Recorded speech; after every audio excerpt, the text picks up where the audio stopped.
fólk, Heiðar, Parkettslípun Íslands. Ég ætla aðeins að sýna ykkur, þetta mjög stutt vídeó. Ég ætla að sýna ykkur bara svona fyrir og eftir. Hérna ég með eikaparkett, mjög gamalt eikaparkett sem ég ætla að hvíta. Þröskuldurinn er ljótur. Ég ætla að sýna ykkur þetta frá þessu sjónarhorni síðan á eftir. Í þessu húsi þá eru þessi svörtu bletti hérna. Það er bara lakkið farið. Við lögum það. Það sjáum við hérna vantilega verið borðstofa. Hérna er lakkið orðið ljótt. Það er bara farið.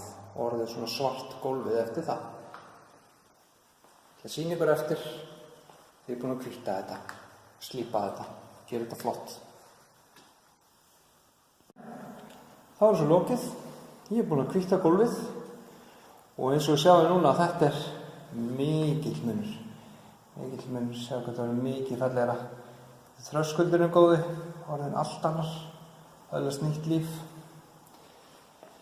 En hér ætla ég að sýna ykkur, sjáum hvernig gólfið er orðið núna. Nú er muni eftir farinu sem var hérna, það er farið. Og sjáum hvað það er miklu fallegra parketti sjálft, slípað og hvítað. Hérna sjá þessi blettirnir voru, það er náttúrulega bara horfið. Það er skugginn kannski aðeins þetta að fara illa með okkur, en bletturinn var hér muniði.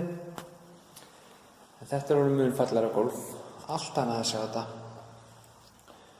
Og þetta er síðan matt lakkað, þannig að það er nánast ekkert gljásti í þessu. Þið sjáu hvað þetta er orðið miklu fallegra. Miklu smekklegra allt saman. Íbúðin orðin allt önnur. Þannig að það er ýmislegt hægt með Parkettslípun og hvítun. Þetta gerir þetta, já, sjáu þið núna hérna munin á gólfinu og listanum, hérna gólflistanum. Þetta er svona hefðbundin eikalisti. Sjáu hvað þetta er orðið mikil munur hérna. En svona lítur hvítað gólf út. Og eins og ég segi, þetta er mun fallegra. Heldur en þetta var áður, þið sjáu það bara. Alltaf með Parkettslípun.